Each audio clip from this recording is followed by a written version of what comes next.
Hello, Dr. Jones. I am coming to you from my dad's office at my house in Wichita, Kansas, ready to give you my presentation on the United States policy towards Latin America during the 1920s. I trust that your summer's winding down pretty well. I know mine has been going really well. I look forward to seeing you in a couple weeks.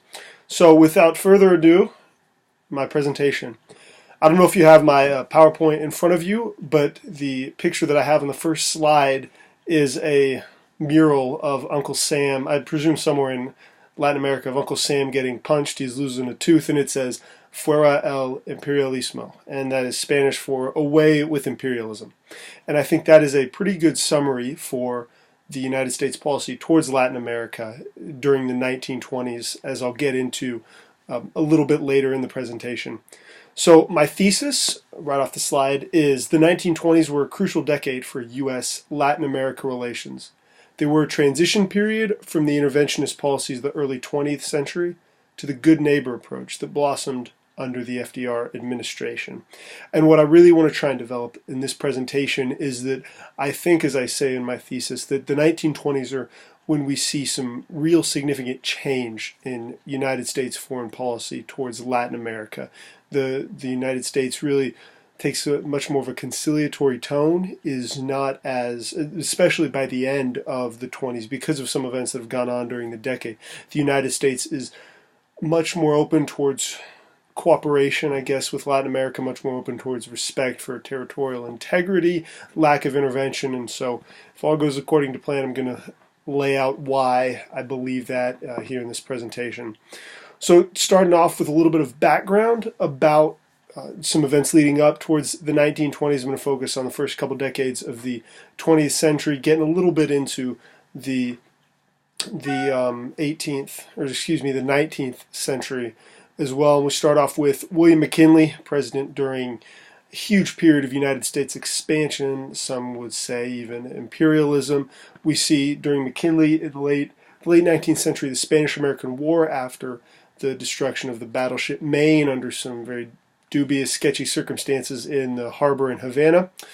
There's also, following the Spanish-American War, a lot of acquisition on the part of the United States by a lot of acquisition of Spanish territories in the Pacific, in the Caribbean, and the United States really becomes a global power. And with this, we see the Platt Amendment, which gives the United States the right to intervene in Cuban affairs whenever, wherever, for whatever reason the United States intends. So we've got the beginnings of some United States imperialism, some would say imperialism, at the very least intervention in Latin America under William McKinley, and this is only continued after he's assassinated by his successor, Theodore Roosevelt, seen most obviously in the Roosevelt corollary to the Monroe Doctrine, where Roosevelt builds off of James Monroe's assertion in 1823 that the United States, that European powers will neither colonize nor intervene in hemispheric affairs.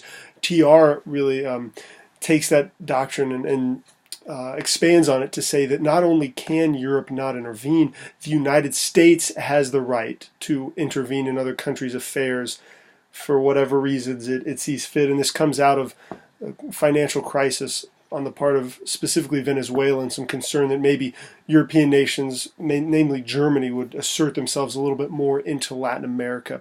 So after Theodore Roosevelt, we see some more interventionist policies in Latin America, only it's a little bit of a little bit different nature. Under William Howard Taft, we have what Taft called dollar diplomacy, trying to foster economic ties and strengthen U.S.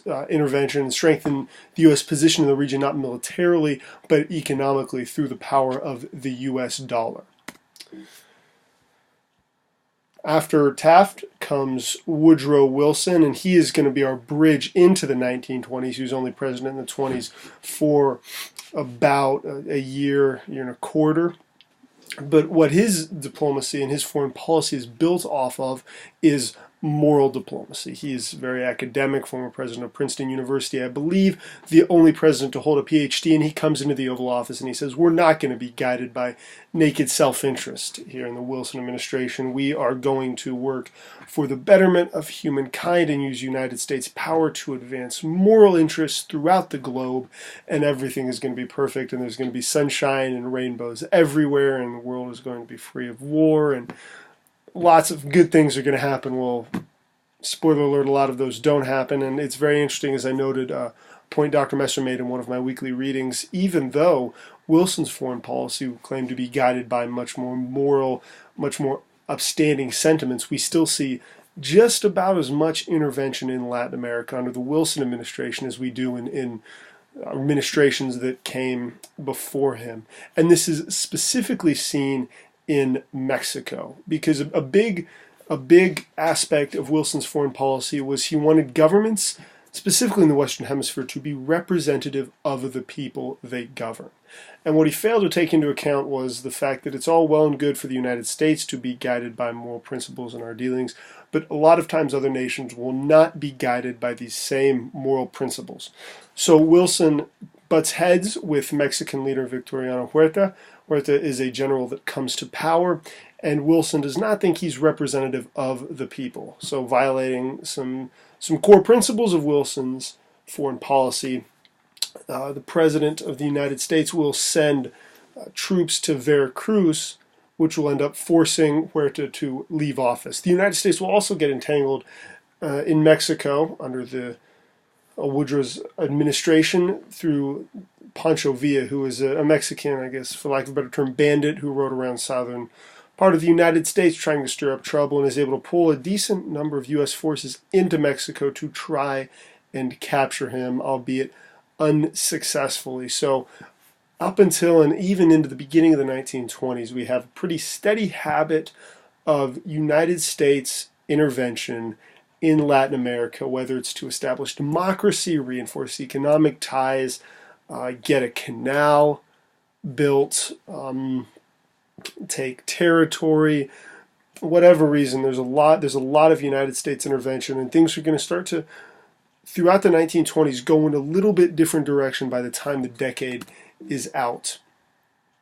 The 1920s begin with Warren Harding, the first president elected in 1920. According to most historians, probably not the best president the United States has ever seen. He had his fair share of scandals and affairs, and fortunately did not, or fortunately, depending on who you are, did not complete his first term in its entirety. His foreign policy was very limited. He often deferred to Congress. Probably the biggest achievement was the Washington Disarmament Conference, where the United States, Great Britain, Italy, Germany, France, and Japan all agreed to reduce their naval forces. Although, given his penchant towards deferring to Congress, this was actually Congress's idea. Then there was the mediation in the Tacna Arica dispute between Chile and Peru that Harding began to mediate. Unfortunately, he was never able to complete it because he died before parties were able to come to agreement, and that was continued by his successor, Calvin Coolidge, who takes over after Harding's death in 1923. But around this time in 1923, there was a Pan-American conference in Santiago, Chile, and these conferences have been going on. This was, I believe, the fifth one since the late 19th century. And at this 1923 Pan-American Conference, there's some growing frustration on the part of the Latin American nations against some of the U.S. interventionist policies. We see Latin American nations emboldened by their involvement in World War I, emboldened by membership in the League of Nations, by a sort of pan-Latino nationalism. We see these nations emboldened by these factors that I just mentioned, and they're speaking out a little bit more and a little bit more critically of United States policy in the region. And Not at this conference, actually in the United States at this time, Charles Hughes, Secretary of State, gives two very interesting speeches on the 100th anniversary of the Monroe Doctrine. And he signals and starts to say that maybe the United States is going to go in a little bit different direction in their dealings with their neighbors south of the border.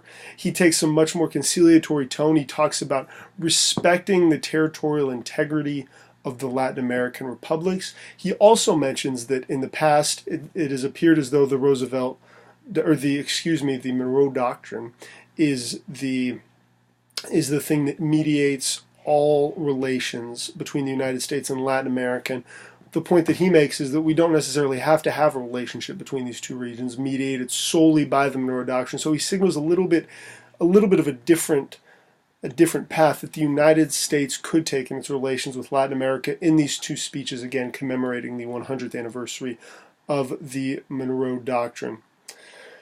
However, despite some of the more accommodating, as I said, conciliatory remarks on the part of his Secretary of State, Silent Cal is not going to follow in the path that, or the trail that Hughes blazed. And Silent Cal, as we're going to see in his administration, is anything but silent when it comes to Latin America. He took a policy of policing Latin America and maintenance of the Monroe Doctrine, maintaining U.S. primacy, superiority in the region. He wanted a strong U.S. presence in Latin America. He wanted to assert U.S. influence, according to the Miller Center. Part of this, hearkening back towards William Howard Taft and dollar diplomacy, was reinforcing economic ties between the United States and the region. Again, to quote the Miller Center, Coolidge wanted to tie the economies of Latin America to the United States. And this is seen in the United Fruit Company's investments in Honduras, some of the American Oil Corporation's investments in Venezuela, and is also seen in some tensions with Mexico over U.S. ownership of Mexican oil fields. On the military side of things, Coolidge controls the Panama Canal. He props up some pro-U.S. forces in countries like the Dominican Republic, Nicaragua, or Haiti. And under the Platt Amendment, he continues to exercise huge influence in Cuba. In 1928, at the end of the Coolidge administration, there is another Pan-American conference. This one is in Havana. And at this conference, we can see some of the continuation of the anti-U.S. rhetoric that Latin American nations had been espousing at the 1923 conference. Calvin Coolidge does attend the opening ceremonies at this conference, which gives a little bit more significance, I believe, than previous ones. But nevertheless, Latin American countries are fed up with U.S. intervention, and there's actually an anti-U.S. resolution that moves through the convention, or the conference, but is blocked by the U.S. They convince all the other countries there in Havana not to pass this anti-U.S. resolution. And the United States also signals a potential willingness to back off from some of their more interventionist policies in the region. Enter, at the end of the 1920s, Herbert Hoover. Hoover gets kind of a bad rap because of some of his mishandling of the Great Depression, but in Latin America, as we'll see, he gets the ball rolling on some policies that are actually going to be very beneficial and that are going to come to fruition under his successor, Franklin Roosevelt. And the biggest of these is the good neighbor policy. And I think this is partially, Hoover's policies are partially a reaction towards some of the signals sent by Latin American nations at the 1928 Pan Am Conference. We begin to see this good neighbor policy even before Hoover takes office. He goes on a 10-week tour of Latin America, giving, I believe it's over 20 speeches. He's saying that the United States will back off some of its interventionist policies. So we see a much different rhetoric, a much different attitude towards Latin America, even before President Hoover takes office. This is also seen in the Clark Memo, issued by the government, that repudiates questions of the legality, I believe, according to, again, the Miller Center, of some of the military interventions by the United States in Latin America in the past. Military-wise, there is some action in Nicaragua and Haiti, and Hoover does mediate a dispute between Peru, Chile, and Bolivia. But on the whole, his policy comes from a much different place. There's a much different tone in his policy than we saw in a Coolidge, in Wilson, especially in Teddy Roosevelt. So post-1920s, Hoover, his administration, his presidency obviously goes until 1933, but Franklin Roosevelt continues the good neighbor policy set in motion by Herbert Hoover, and he gets a lot of the credit for this I guess, reset, for lack of a better term, of relations with Latin America that really began under Herbert Hoover and not him. He rescinds the Platt Amendment, once again the amendment that gave the United States permission to intervene in Cuba whenever they wanted, and he supports a Pan-American Conference resolution against intervention in other countries. A very interesting thing to note from Roosevelt's foreign policy is that he did not fight the Mexican nationalization of U.S. oil fields, and I think this is a symbol of how much change took place in U.S. policy from the beginning of the 1920s towards the beginning of the 1930s, middle of the 1930s. Calvin Coolidge was somebody who fought this Mexican nationalization. There were some disputes with the Coolidge administration and the Mexican government over U.S. ownership of Mexican oil fields, and by the time FDR is in office, he doesn't even fight Mexican nationalization of their oil fields. So in conclusion, right off the slide, the 1920s were a crucial decade for U.S.-Latin American relations. During that time, the United States went from intense intervention to a hands-off approach and a repudiation of that intervention. A lot of change took place during the 1920s. Primarily, we shouldn't underestimate the agency of the Latin American actors. I think by some of the protests at these Pan-American conferences, Latin American actors were able to make their voices heard and I think exert some influence on U.S. foreign policy and get it to a much more, be able to bring a much more accommodating tone on the part of the United States to the negotiating table and to interactions between the United States and its neighbors south of the border. However, this hands-off approach wouldn't last. After World War II, Latin America is caught in the middle of the Cold War, big ideological struggle, obviously, between the United States and the Soviet Union, and this is going to cause a lot of intervention in the region on the part of both sides. So the 1920s usher in a period of relative don't want to say stability, but a period of relatively good relations between the United States and Latin America, and that is not going to last because things will be shaken up big time in the Cold War. Thank you. Hope you enjoyed my presentation. I'm sending the PowerPoint as well. If there's anything you'd like me to go over or explain in a little bit more detail, please let me know.